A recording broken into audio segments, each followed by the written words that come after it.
Coming up on episode 197 of Wheel Bearings, Roberto Baldwin drives the Acura TLX Type S at Laguna Seca and the Ducati Multistrada V4. Nicole and I take polar opposites from the GM SUV lineup, the 2021 Chevy Suburban, and I have the 2021 Buick Envision. In the news, we talk about the F-150 Lightning Pro. Ford and SK Innovation team up to produce lithium-ion batteries. Kia launches their new EV6. And we talk about the weight problem with the Hummer EV. And we answer some listener questions. And finally, if you like the show, please make sure to leave us a review on Apple Podcasts or wherever you happen to listen that allows reviews. Thanks. Did you know you can support Wheel Bearings directly? Head to patreon.com/wheelbearingsmedia and you can become a patron today. Your contributions will help fund the platforms and tools we use to bring the podcast to you. And exclusives and improvements are already on the way thanks to your generosity. So if you want to be part of an automotive podcast like no other, head to patreon.com/wheelbearingsmedia. We've updated the Wheel Bearings merch store, and now there's a whole bunch of new choices, new colors, new styles, t-shirts, sweatshirts, hoodies, hats, mugs, travel mugs, stickers, aprons, tote bags, you name it. You can get your Wheel Bearings merch at shop.wheelbearings.media. Go check it out. That's shop.wheelbearings.media. This is episode 197 of Wheel Bearings. I'm Sam Abuel-Samad from Guidehouse Insights. I'm Nicole Wakeland from Auto Bytel. And I am Roberto Baldwin, and I have a new YouTube channel called Roll. So just look up Roberto Baldwin on YouTube and you'll figure it out. Excellent. Okay. Excellent. Well, who wants to go first? Robbie, what'd you drive this week? I will go first. It wasn't this past week, but it was... I feel like a few weeks ago, probably. I drove the new Acura 2021 TLX Type S. Type S is back. Ooh. Type S is back. Acura is back as a performance. I mean, they came back with the NSX in 2015, but not everyone can afford an NSX. Very few. Very few people can afford. You're kidding. I know. I've been asking around. It turns out not everyone's independently wealthy. Well, and even of those who are independently wealthy, very few of them are buying NSXs, unfortunately. Which is insane because the NSX is an amazing vehicle. Agreed.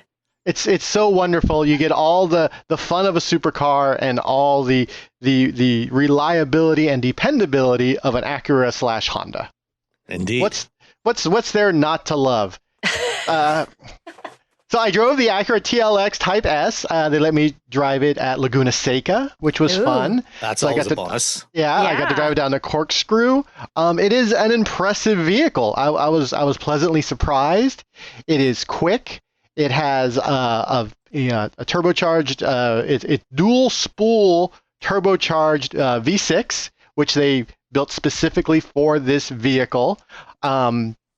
It has, you put it, what's nice is when you get into one of these vehicles and when you put this thing in Sport Plus mode, you can feel the tension, like the steering ratio changes. You feel everything getting ready to attack whatever you're about to do.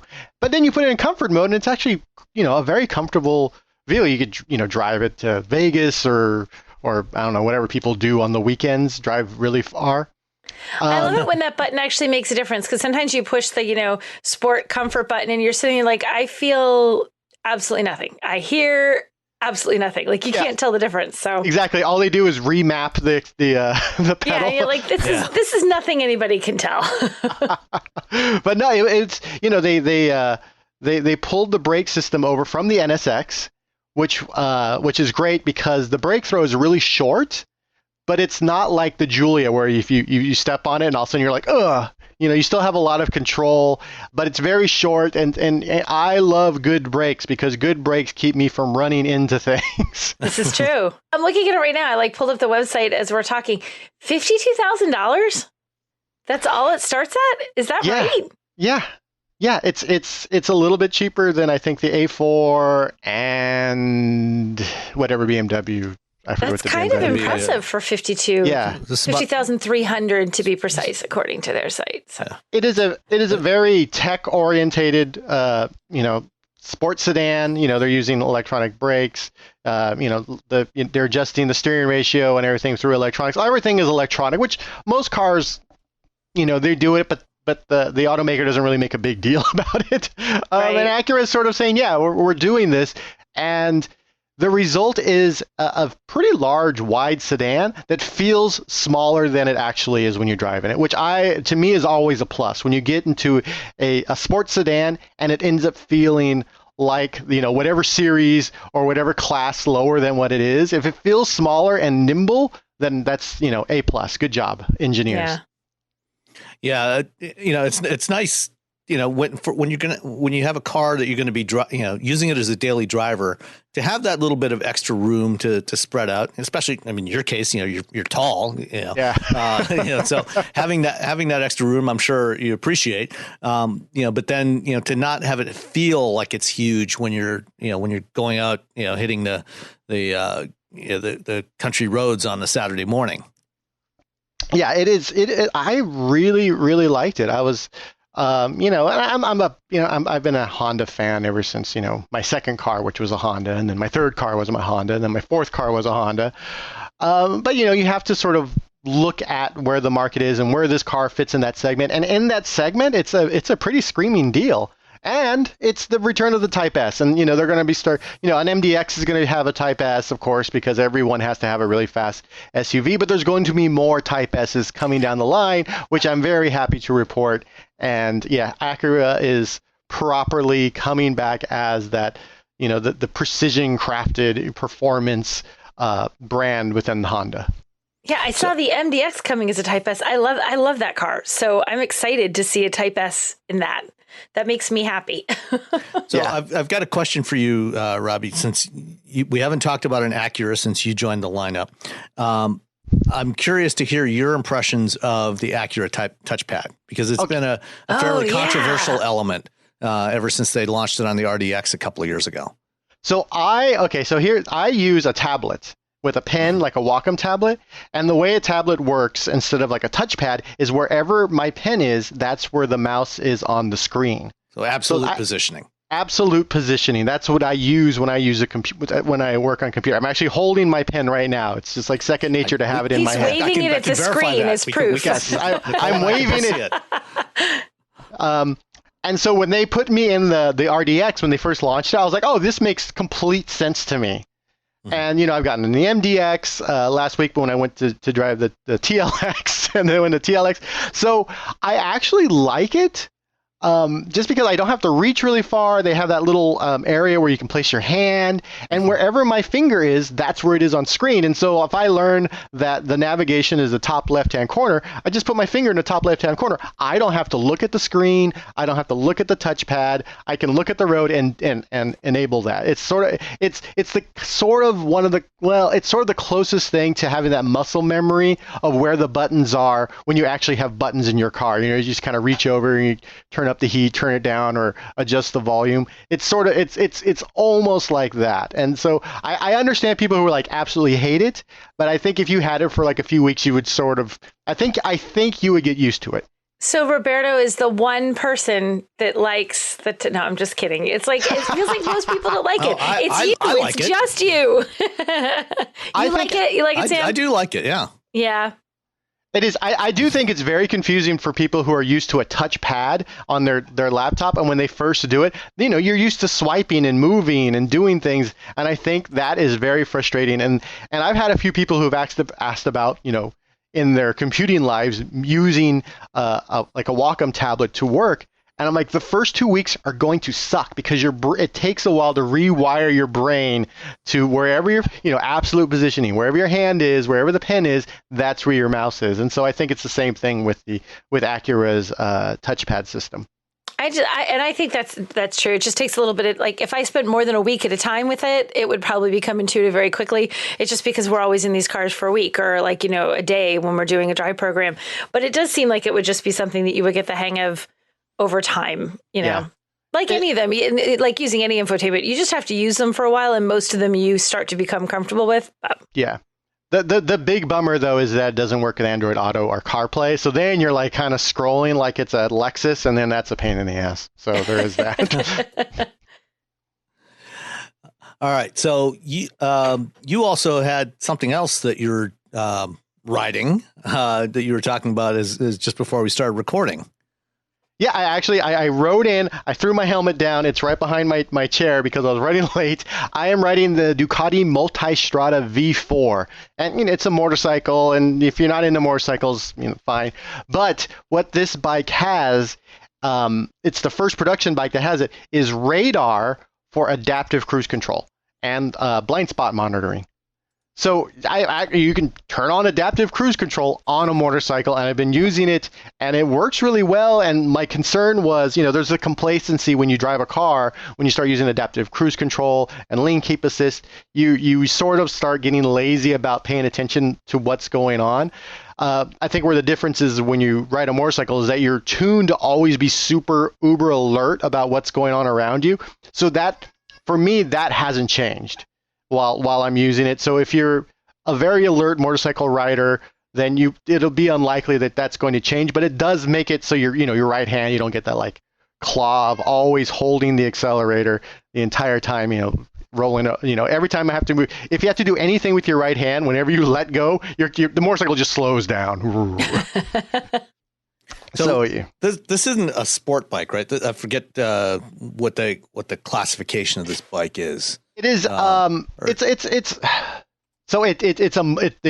Multistrada line and Multi-Mini and then Strada. So the idea is that Multi-streets. It's 4 different bikes in one. So it's a touring bike. You can set it in sport bike mode. You can set it in enduro mode. You go off-road. And then there is an urban setting that makes it easier. The shifts aren't as they're smoother. It's a smoother shifting because you're shifting so much when you're in an urban environment. And the first time I rode one of these, I rode the 1260 a few years ago.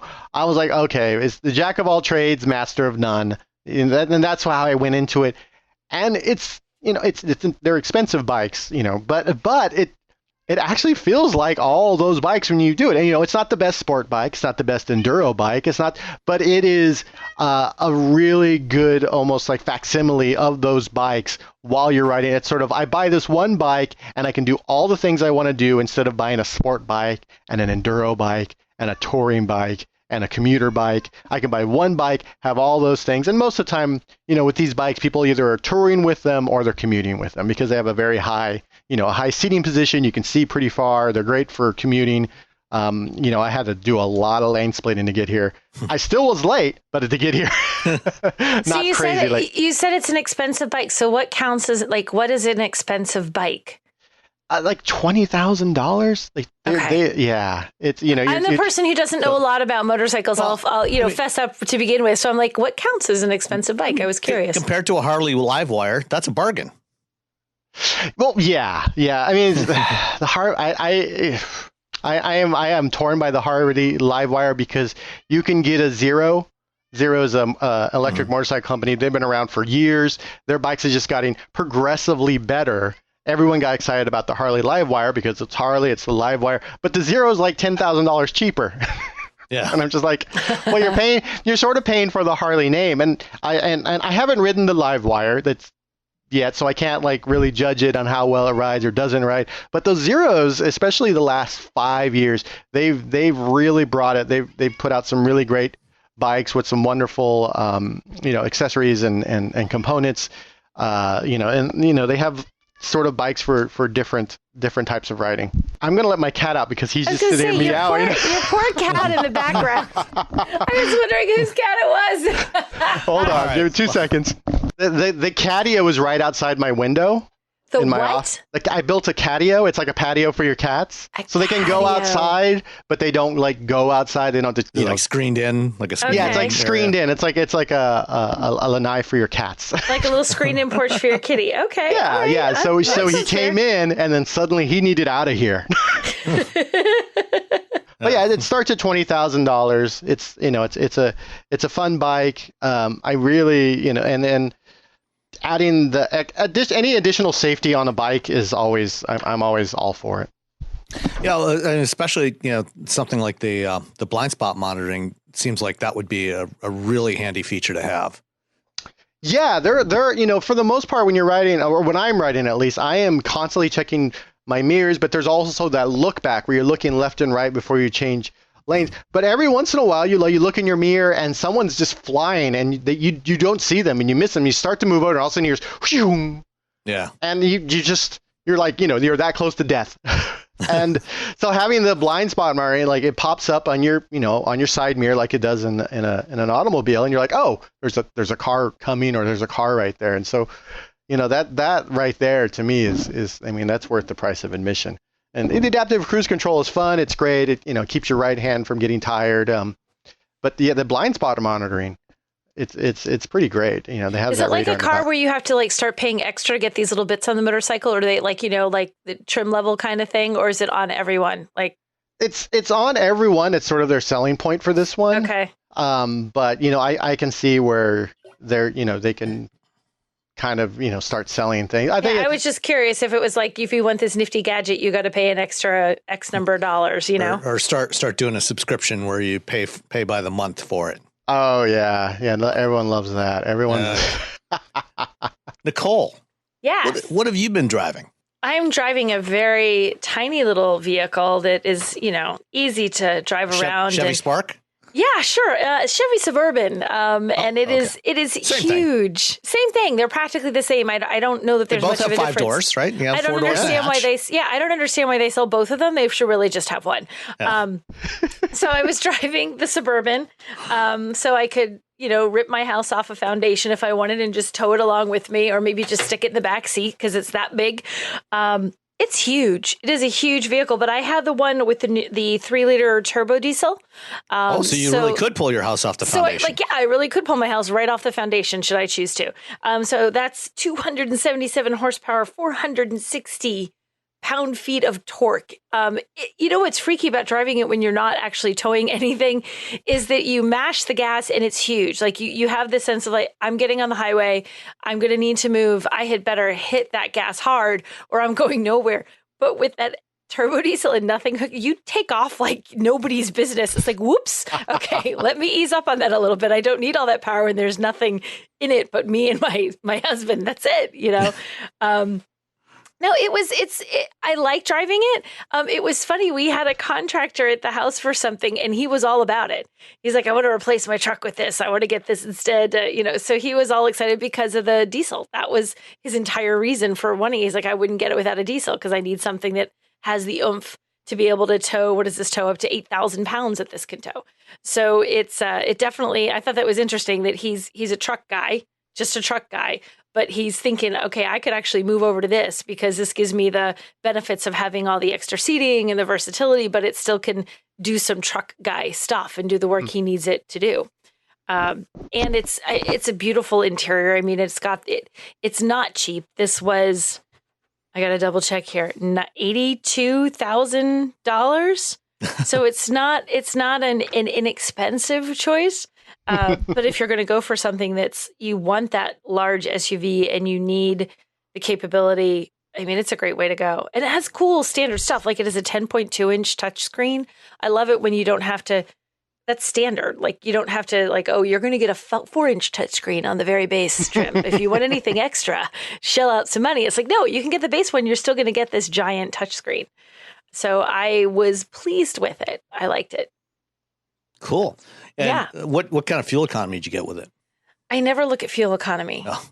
I'm just terrible. I know I should. It's something I never think to look at in a vehicle. So, and I should pay more attention. Especially with the diesel. Yeah. I think in that vehicle, I think that's an interesting element because, right now I've got Cadillac Escalade in the driveway that's got the 6.2 liter V8 and it has a thirst for petroleum products.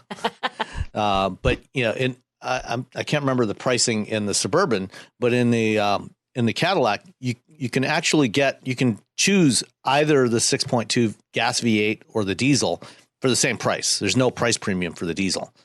And I think that the price premium on the Chevy is about $2,500 or something. Actually, like that. I'm double checking. It's saying $1,500.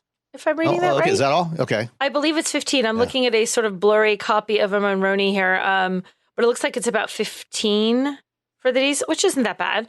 It's a little upgraded, but the fuel economy it's supposed to get, it's supposed to be 22 combined, which not bad, not great, but it's big. Well, I mean, this is not a small vehicle. This is huge. So 22 mpg, and if you're in a diesel, that's actually not that bad. For something that can carry 8 passengers and tow 8,000 pounds, I mean, that's, you can't complain about that. It is not a Spark, No, so. it is not. You could park a couple of Sparks in the back if you fold the seats down. You could park a couple in the back, tow a few on the back. You could just have a fleet of Sparks wherever you go.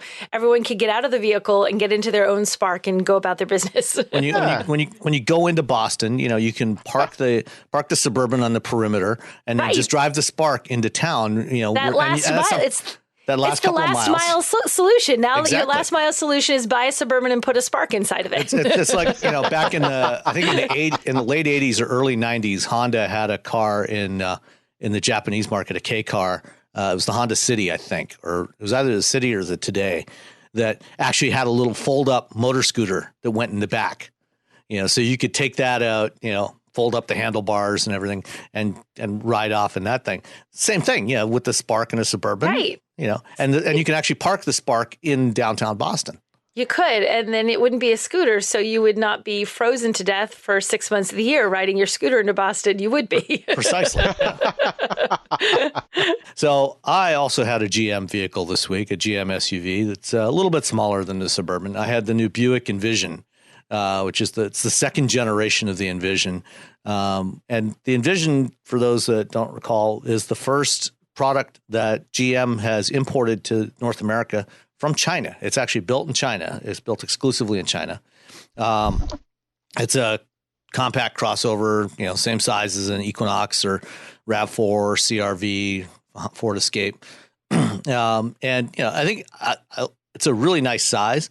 The first generation Envision was, it was a nice vehicle to drive, but it was a little frumpy looking. It wasn't real exciting to look at. This new one, has, I think, a much more contemporary style to it. And it's got it in a lot of ways. It's more like the Mazda CX-5, where they push the A-pillars, the base of the windshield, back a little bit, so you've got a little bit of that longer hood profile. Even though it's a front-wheel drive, / all-wheel drive crossover, but it the interior is really nicely done. The touchscreen is angled towards the driver, so very easy to hit that, very easy to see it. It's got the only engine available in there is the 2-liter 4-cylinder turbo, GM's 2-liter 4-cylinder turbo. In this particular vehicle, it's rated at 228 horsepower and 258 pounds-feet of torque.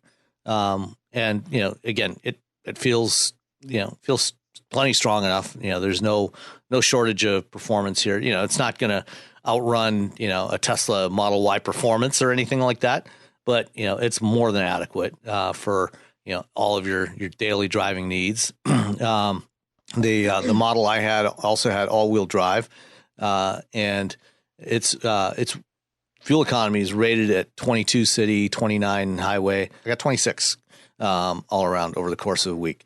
It's really nice to drive, and quite quiet on the highway. The one I had didn't have all of the the kinds of ADAS, driver assist features we've come to expect on a lot of vehicles today, like, adaptive cruise control. It did have blind spot monitoring and forward collision alert, but no ACC, which was a little bit annoying because I had to drive it all the way out to Romeo, Michigan, to the Ford Proving Grounds for the demo on the F-150 Lightning. And, it's like a 90 mile drive from my home. So I would have liked to have had, and I had to be there at 8 in the morning. So very early, I would have liked to have had ACC for that trip, but alas, I had to, monitor my distance to other vehicles the whole time. All on your own. Oh. I know. There's a motorcycle you could have ridden there. I know. I'm aware of. But 9-speed automatic. Said materials and fit and finish inside was first rate. No complaints there, and it is priced. The one I had was priced at $41,790. So this was the Essence model, which is the high-end trim. Starts at $37,600. This one was almost $42,000, including delivery. Interestingly, even though it's coming from China, the delivery charge is only $1,200. Whereas I know in the past, over the past year, we've talked about delivery charges on some vehicles and how they keep creeping up in a kind of hidden price increase, particularly at FCA. They're charging something like $1,700 for delivery fees now on the Rams and the Jeeps. So $1,200 is a relative bargain for that on this one. Generally, really nice, slightly more premium compact crossover. So if you're looking at something like the Lexus NX or the Lincoln Corsair, like the base trim levels of the Corsair, you might want to take a look at one of these as an alternative. You might like the style a little better or different, especially compared to the Lexus. Definitely worth taking a look at. I had that back in February, so a couple months back now, and I had the similar feelings about it as you did. And I liked that the interior on it, like Buick does a good job. They want to be the upscale brand, but how do you be upscale without being so upscale that you become truly a luxury car brand that's stupidly expensive? And they walk a fine line there. It does feel the interior is it's attractive. It's elegant. They do a good job for the prices. Because what'd you say? That's like 41 something. Yeah, just shy of $42,000. Just for 42, and you don't get inside. It doesn't have that $60,000 luxury car kind of aesthetic, but it feels like you did a little something extra. I think they did a good job about giving it a little bit of extra, just with the way they've done some of the trims and the quality of the materials. So I was a big fan of the Envision. Yeah, and the exterior design too, I think, really stepped it up this time around for the second generation model. Smartphones have gotten way more expensive over the past decade, and all it takes is one impact on a hard floor to make you wish you had spent a few bucks to put a case on it. Going online without ExpressVPN is like not having a case for your phone, and it only costs a few dollars a month. Nicole, Robbie, and I travel a lot for our work, and we spend a lot of time in hotels, coffee shops, airplanes, and of course the Delta Sky Club. Connecting to the Wi-Fi in any public places with shared Wi-Fi puts your data at risk because bad actors could be intercepting what you send and using it to steal from you. It only takes some cheap hardware to intercept Wi-Fi data, and even a smart preteen can do it. Hackers can make up to $1,000 per victim selling personal information on the dark web. ExpressVPN stops the bad guys by creating a secure, encrypted tunnel between your device and the internet. ExpressVPN uses state-of-the-art encryption that would take a supercomputer up to 1 billion years to crack. I have ExpressVPN on all my devices, including a MacBook Pro, Windows laptops and desktops, and Android and iOS phones and laptops, or tablets. When I want to be secure, I just launch the app, click once to connect, and my data is secure. As I said, I travel a lot for my work, and I have to connect to countless public Wi-Fi networks in many countries. I have ExpressVPN on all my connected devices so that whoever else is on the same network can't see any of my data. That's important because I often have to check banks, credit card accounts, and transmit client data that might be sensitive, as well as filing articles on news that might be under embargo. ExpressVPN protects all of it, and I've been paying for my own account for years. Secure your online data today by visiting expressvpn.com/wheelbearings. That's expressvpn.com/wheelbearings, and you can get an extra 4 months for free. expressvpn.com/wheelbearings. All right, let's jump into some news items. Let's start off with an electric pickup truck that, for the moment at least, is not the Ford F-150 Lightning. The GMC Hummer EV that is launching this fall. Interesting little tidbit of news came out a few days ago about this. It's not a little tidbit. Technically, it's a huge tidbit. It is. It is. Mm-hmm, right? I mean, this is a pretty big truck, although it's actually not as big as the F-150. It's kind of slots in between a mid-size like the Colorado and a full-size like the Silverado. And this thing weighs 9,034 pounds curb weight. 9,000 pounds. It's a beefy truck. I've seen it in real life. I've sat in it. There are a lot of H's on it, which I assume are where all the weight comes from, because everything is an H. It must be, because 9,000 H is a big letter, so pounds. 9,000. What do you do to make this thing weigh 9,000? I want to know what was the structure like? Well, we can't really do any weight savings, so just to hell with it. 9,000 pounds it is. Like, what happened there? I'm assuming, they've talked a lot about how they reduced the development time, and they did this whole program in like 26 months from, start of the program till job one. And apparently, they kind of skipped over the step where they do weight optimization. That was like, we cut this out, man. We could be ready in no time. Let's just make the entire underbody skid plate out of cast iron. Or maybe lead. And there is nothing more Hummer than the fact that the EV weighs 9,000 pounds. That is on brand. That is. This is true. It's like totally over the top, which is Hummer. So I guess they're staying true. Well, and just for reference, if you think back to the original H1 Hummer, which was the civilian version of the military Humvee. How much did that weigh? Those only weighed 8,000 pounds. Oh my God. So this is 1,000 pounds heavier than How are they doing this?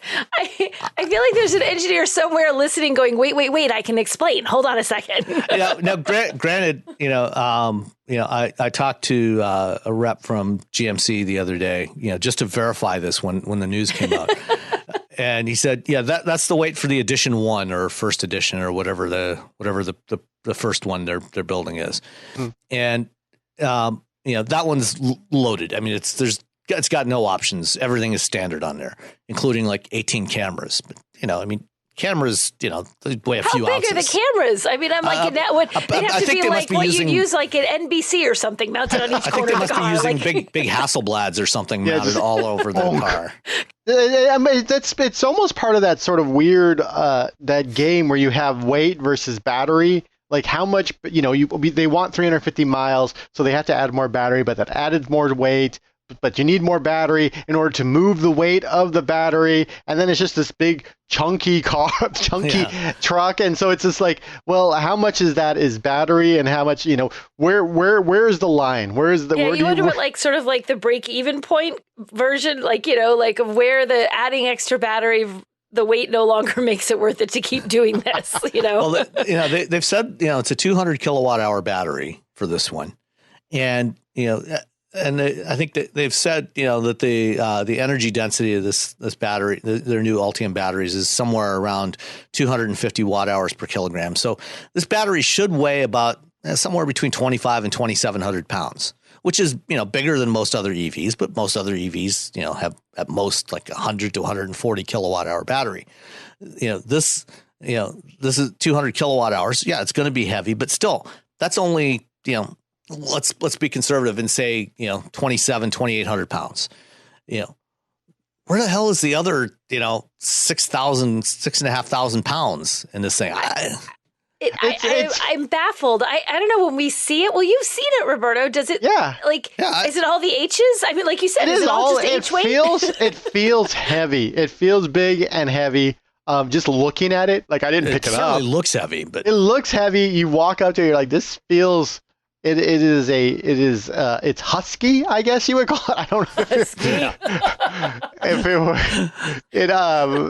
it's like you nicely called it fat. Oh, he's just husky. He's husky. He's big. It's big. It's got big bones. I mean, it is a quintessential American vehicle. Morbidly obese. It is. It is. None of us are ever going to drive this car now. They're going to be like, none of them, all of them away from it. Get away from our Hummer EV. I mean, if I get in it, it drives great, fine. But it is, it is something else. It is, and 1,000 horsepower and 0 to 60 in 3 seconds.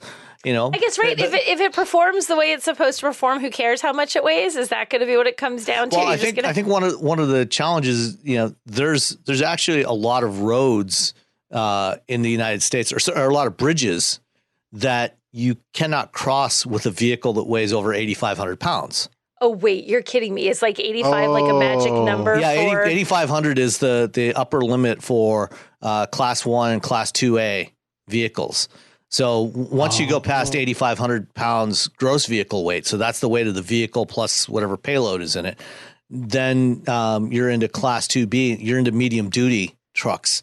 And, this is 9,000 pounds empty. So, right, with nobody in it, no cargo, nothing. You put, 4 adults in this thing and some cargo, you're going to be certainly over 10,000 pounds, and maybe potentially approaching 11, depending on how much gear you've got with you. It's 5 tons of fun with you and all your friends. That's what it is. It certainly is. It better be fun with that weight. Now I really am. Now I'm really curious to see, because I've been curious to see it because it does look really neat, and I wanted to see it in person at some point, obviously. But seeing like pictures and then seeing that 9,000 pound number, I'm like, now I really want to see it. Like, I want to does it feel like 9,000 pounds? Like, are the doors you need to work out to be able to shut the doors? Yeah, I want to know what makes it 9,000 pounds. I saw it at the EV day at GM last year. And the one they had there was actually still a clay model. It wasn't even a full mock-up of full prototype. And it didn't. It's big, but I mean, it doesn't look especially enormous compared to a lot of modern trucks. I mean, compared to the Ram TRX I drove a couple of weeks ago, it's not really any bigger than that. In fact, I think it might be physically, dimensionally smaller than the TRX. And the TRX weighs 6,500 pounds. I pulled up next to a TRX with my daughter, and she was in her new little Rogue Sport, and I felt so small. I was like, oh my God, it's like the TRX is just towering above us as she's pulling into the spot. You should try sitting next to it in a Miata. Even more so. I feel like it could drive over you. You might have the clearance to do that. Almost. Not quite. But I pulled out my Miata into the driveway to wash it when I had the TRX and had it parked next to it. And I'm looking up at this thing. It's like, oh boy. You can pull under and change the oil in your Miata, then pull it back out. Yeah. Just lay on the roof on your back. You can do the whole thing. Sticking with electric pickup trucks, a little more on the F-150 Lightning, which has now been revealed.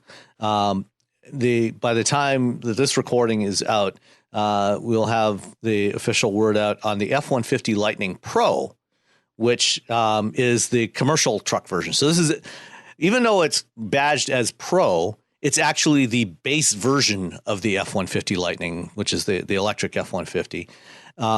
And, this is the one that's targeting commercial customers.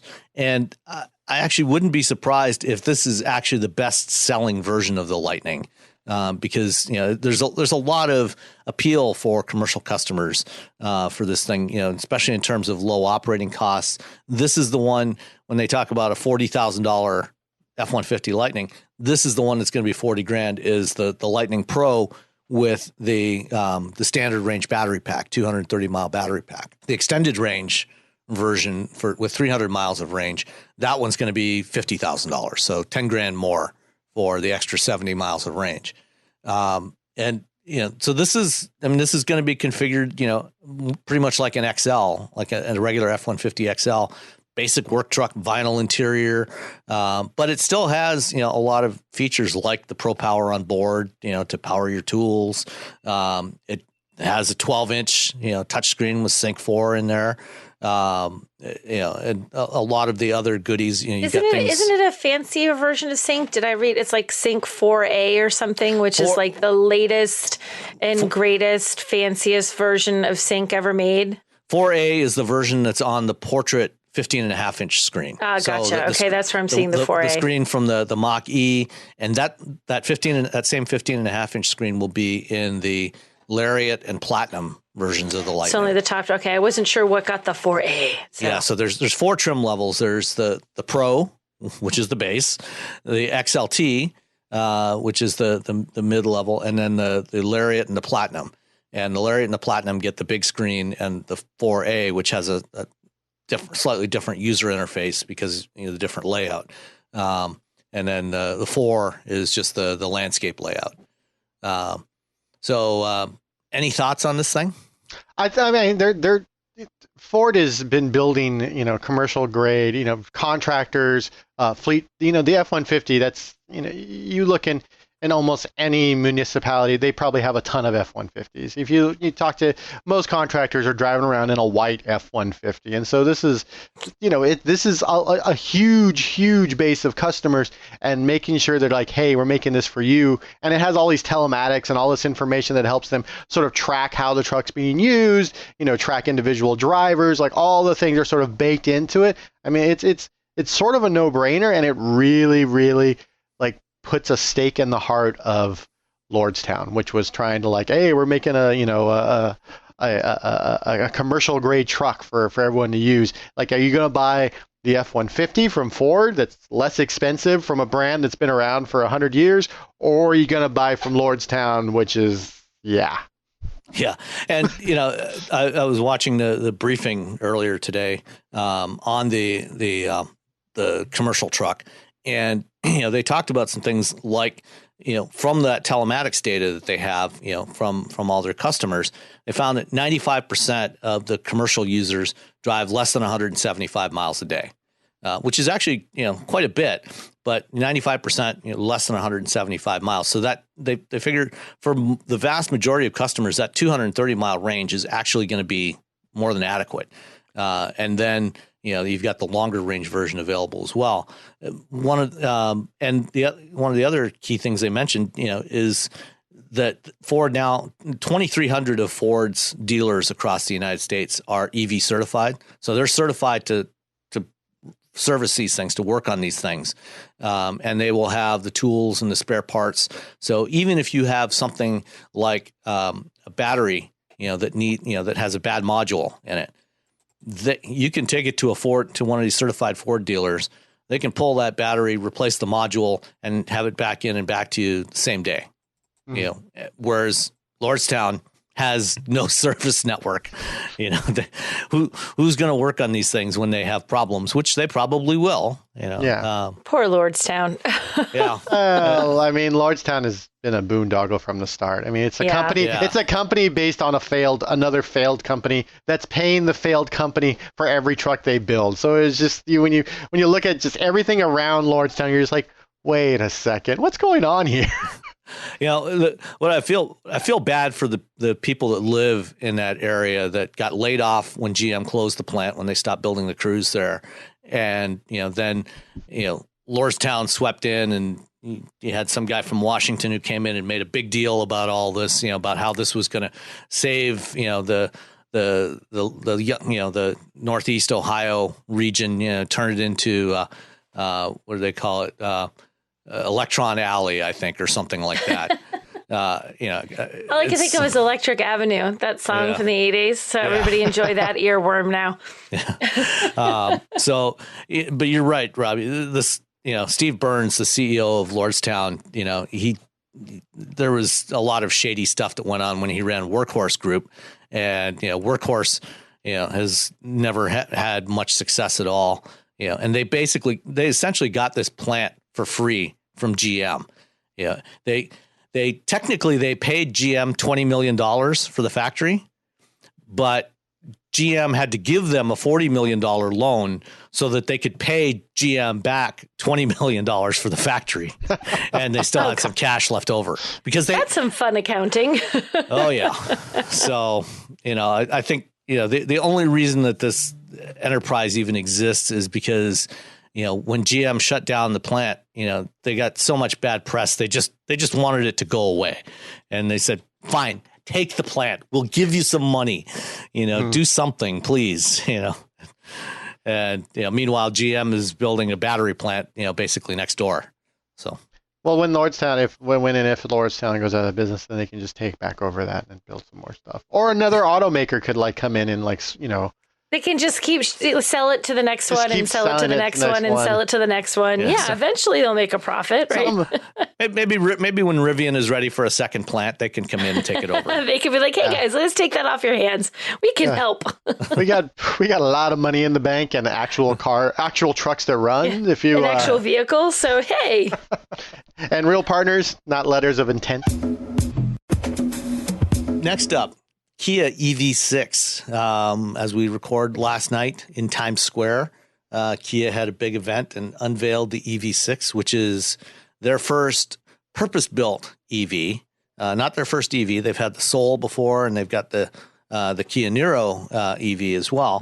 But the EV6 is their first entry off of this new global electric platform that Hyundai Motor Group has developed that's going to be used by Hyundai, Kia, and Genesis vehicles over the next several years. I think they said they're going to have 23 different models off of this platform by 2025.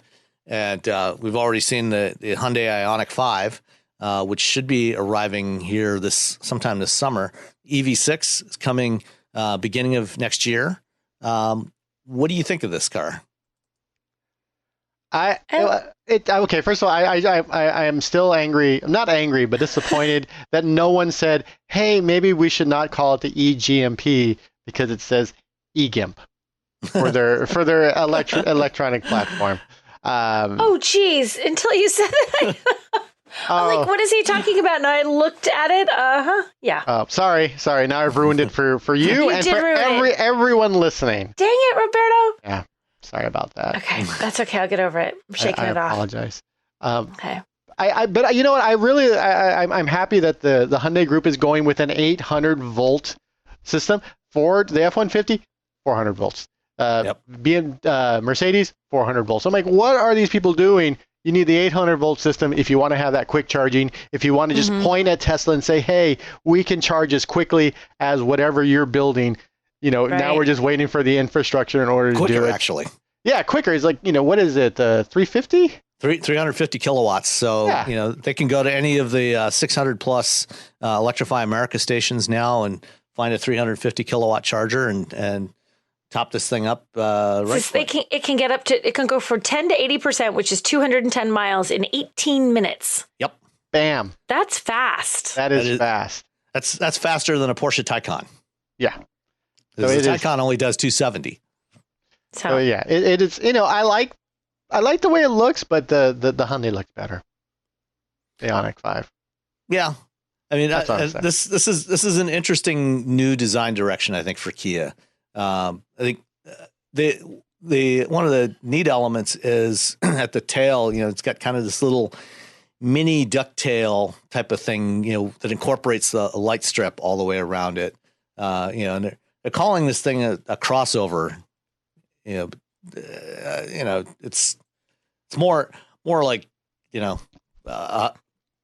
not sure what the hell to call this thing. Is it CUV, right? Crossover. Yeah. It's a slightly taller 5-door hatch.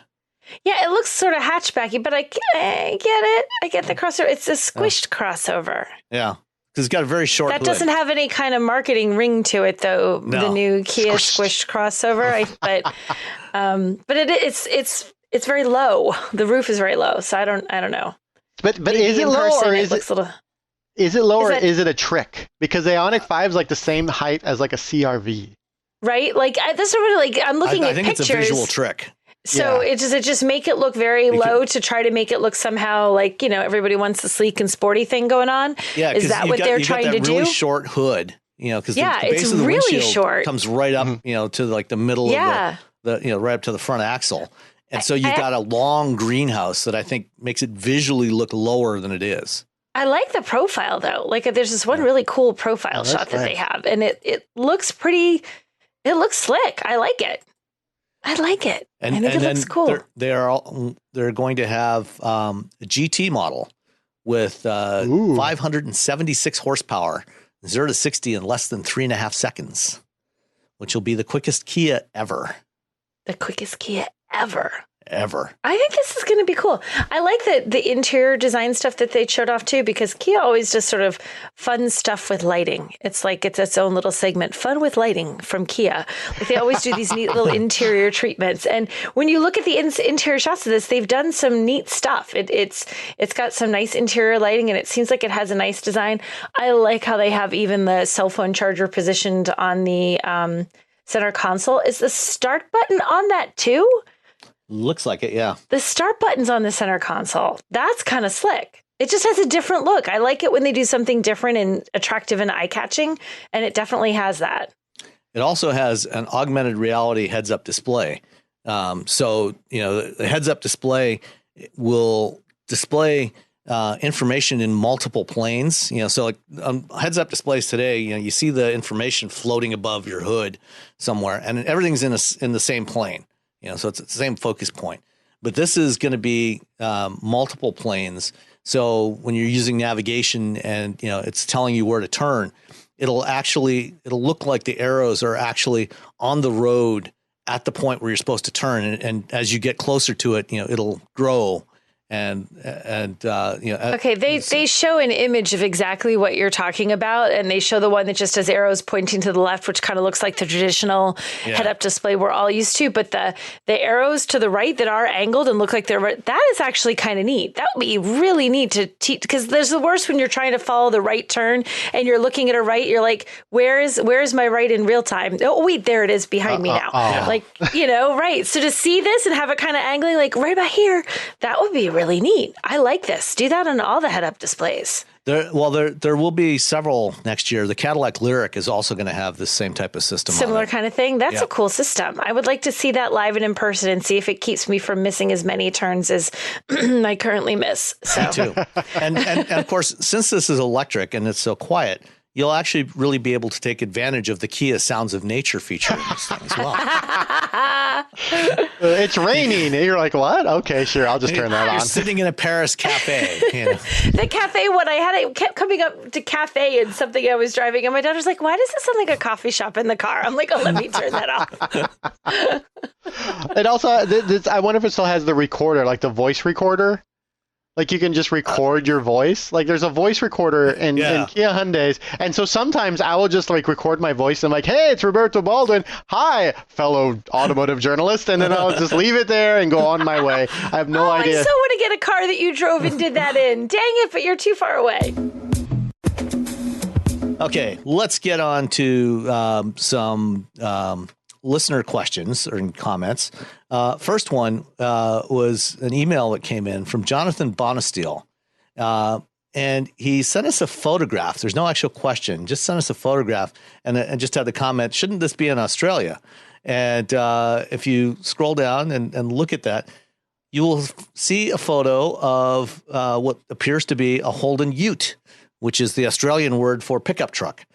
These are, back before GM and Ford stopped building vehicles in Australia, they used to build these car-based pickup trucks, that were essentially modern-day iterations on the classic El Camino idea. And interestingly, this car was photographed about 5 minutes from my house.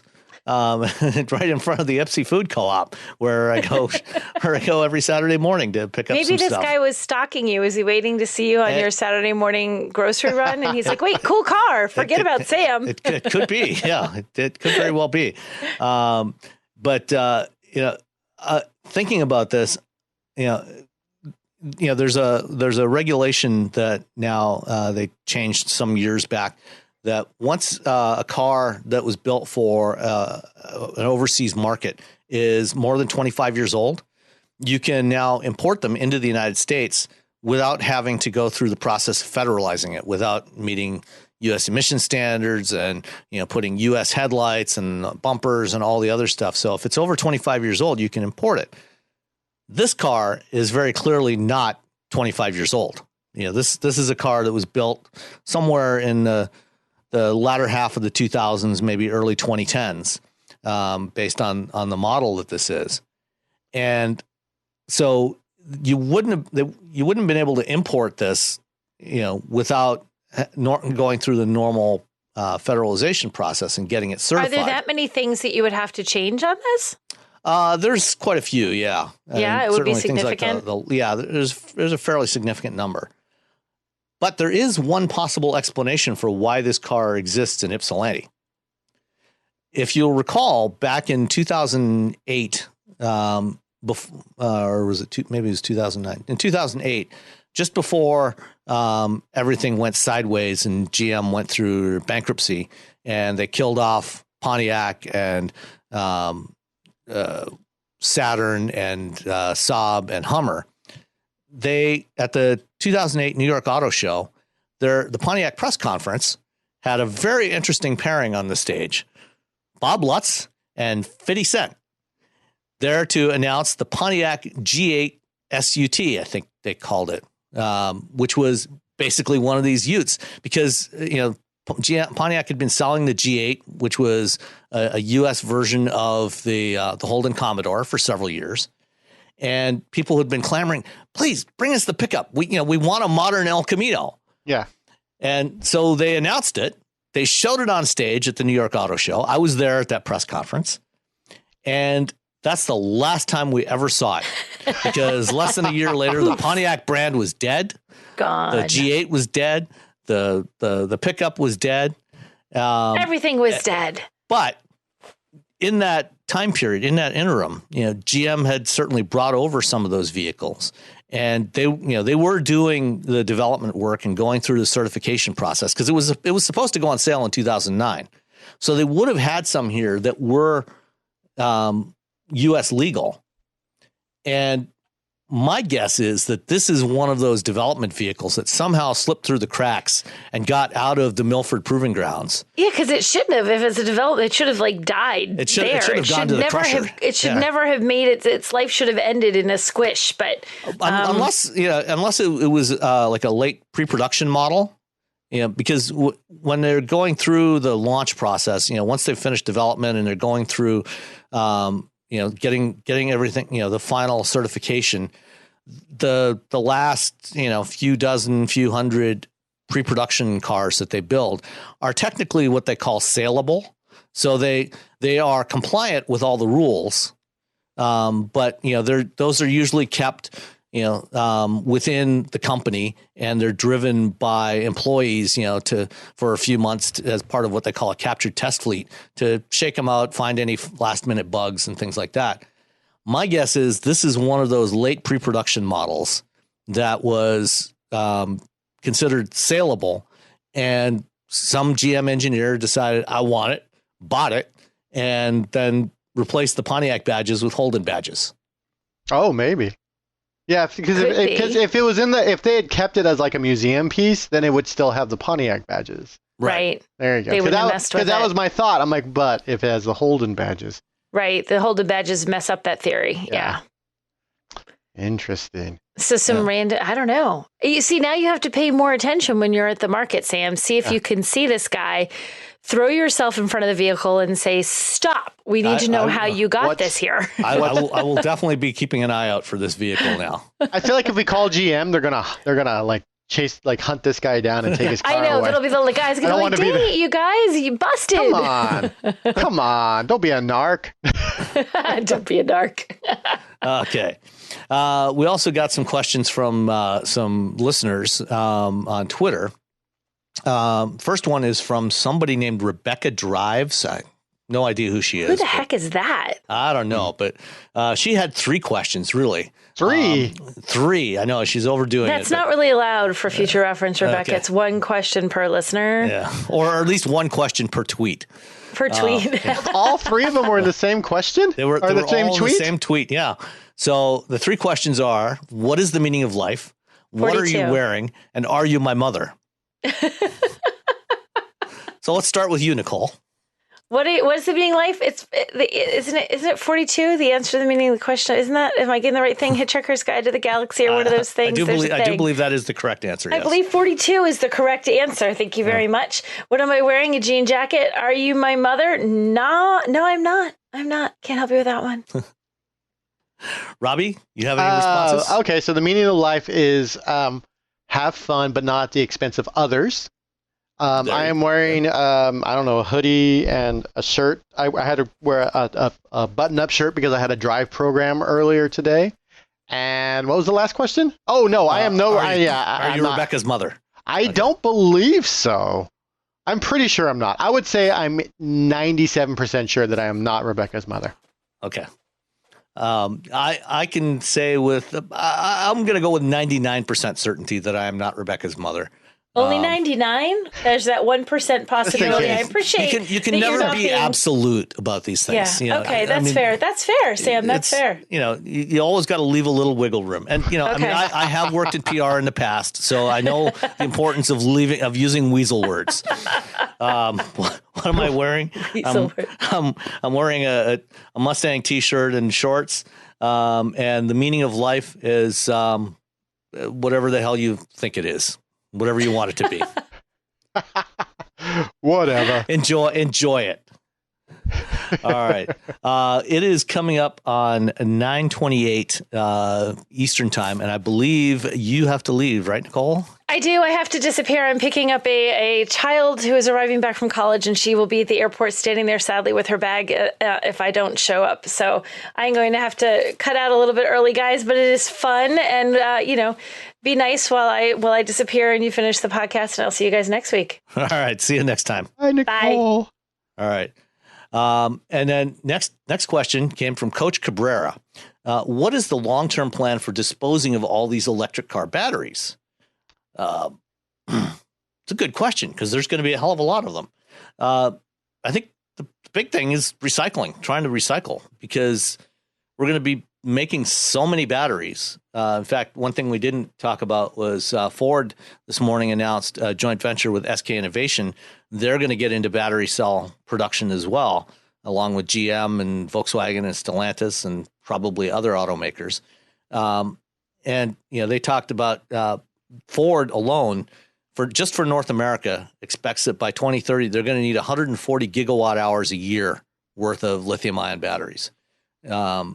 And so that's going to take a lot of raw materials, that are not currently mined and processed, like lithium and manganese and nickel and cobalt, at least not in sufficient quantities.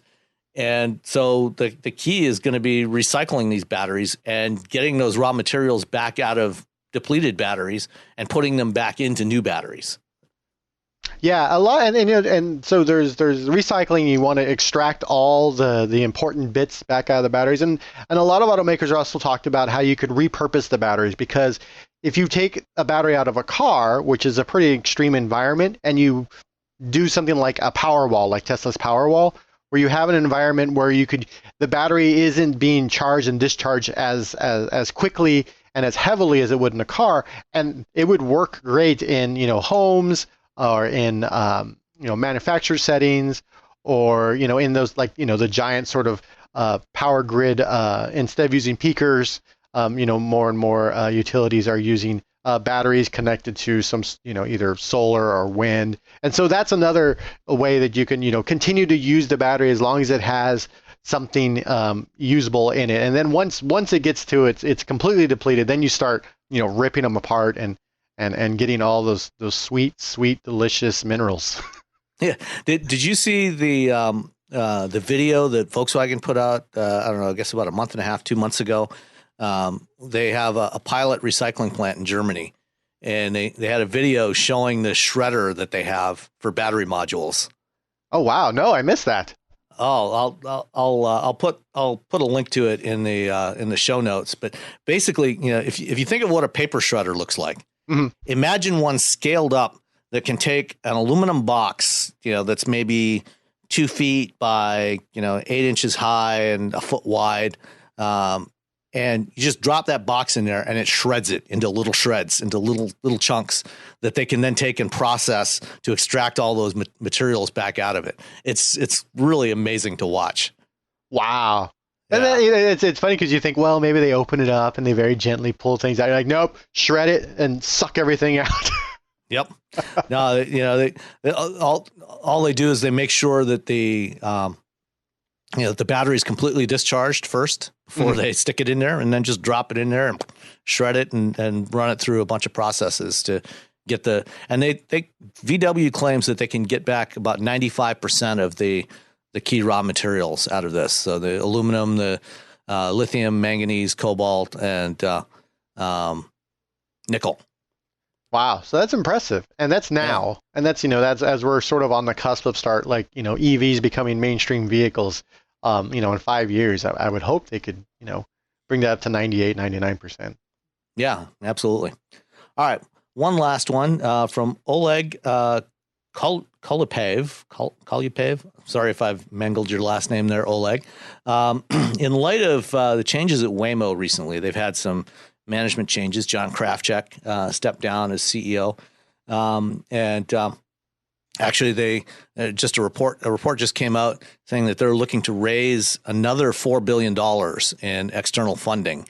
How many players in autonomous cars will we have in 5 years? Do you see any being acquired by the car manufacturers?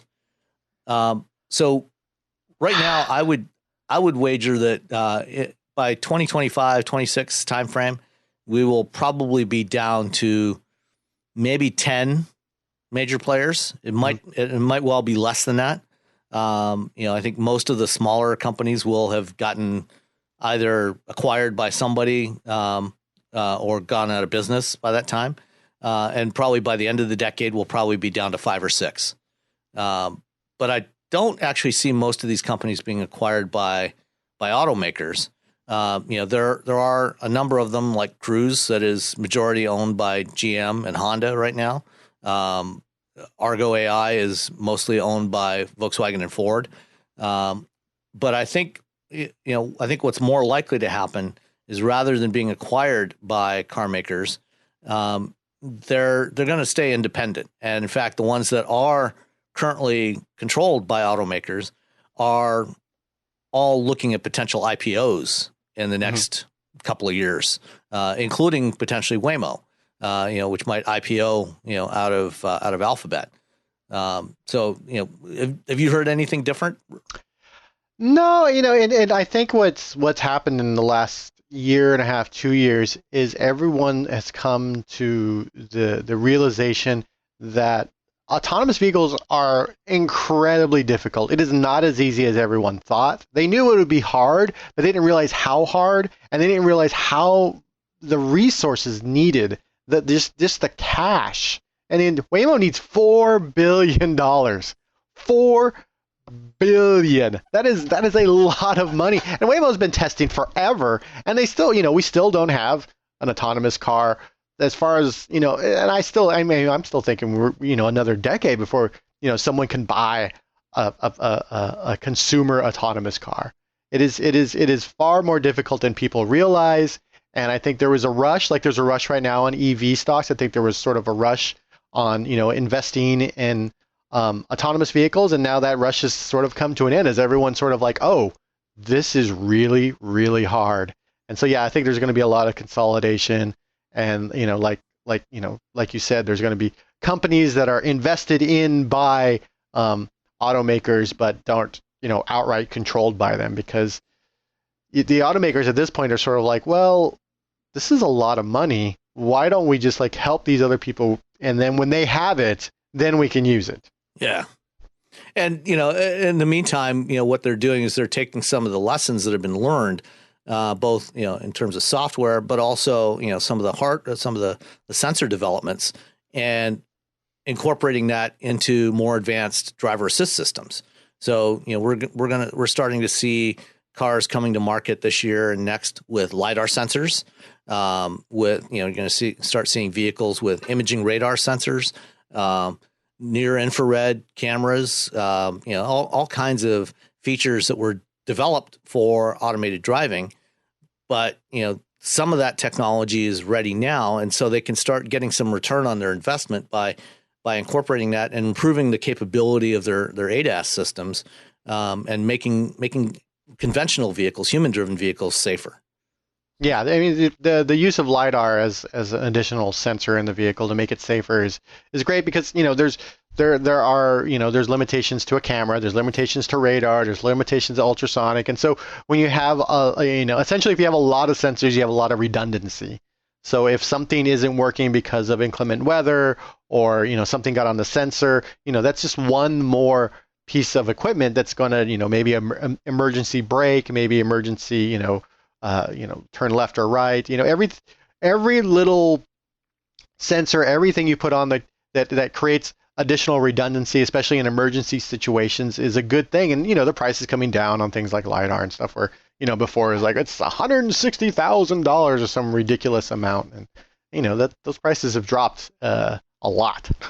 Yeah, I mean some of the low end flash lidars are in the range of up to a couple $100 now or less. Yeah. Which that's the point where it starts to become viable to install those on vehicles, and the high performance lidars are still several $1,000s, but and those are still primarily just for the fully automated vehicles. But yeah, I mean we're going to see a lot more of that technology filtering down into the vehicles that we drive every day over the next couple of years. Yeah, smarter safety features is essentially what's coming for the next 5-10 years. Yep. All right. Well, that's it for this week. You got anything interesting going on this week? What do I have going on this week? Oh, I'm getting the Polestar tomorrow. The Polestar 2. I've driven it. I've driven it, briefly, for an hour or two. So I'll have that for a few days, and I'll have a review of that coming to Engadgets. I'm getting the ID4 for like the 30th time. I'm doing a review of that. And then I'll also get the Honda Ridgeline and the oh dear, I can't remember the little like crazy thing. Raptor? No. Anyway, they have like a little 4-wheel drive, it's a crazy off-road thing. What's it called? Yeah, I know the one. The Honda. Talon. Right? The Talon. The Talon. Yes. The Honda Talon. The side by side. The side by side. You can take your friend and scare the hell out of them on a dirt road or sand or whatever. Cool. So I got oh man, I have a lot of stuff going on. Well, it's when you're a freelancer, it's better than the opposite. So, yeah, it's just always like, okay, I got to do this, I got to run. As long as you can find somebody to pay for all those stories. Yeah. I just got to like, hey, you want to give me some money? All right, thanks everybody, and we'll talk to you next week. All right, thanks a lot. Bye.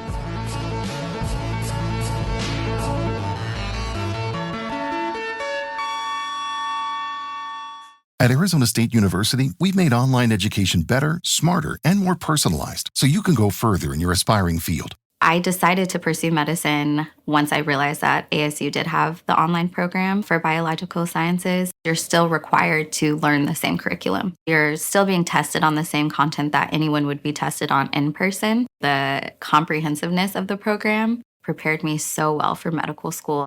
Explore over 300 programs at asuonline.asu.edu.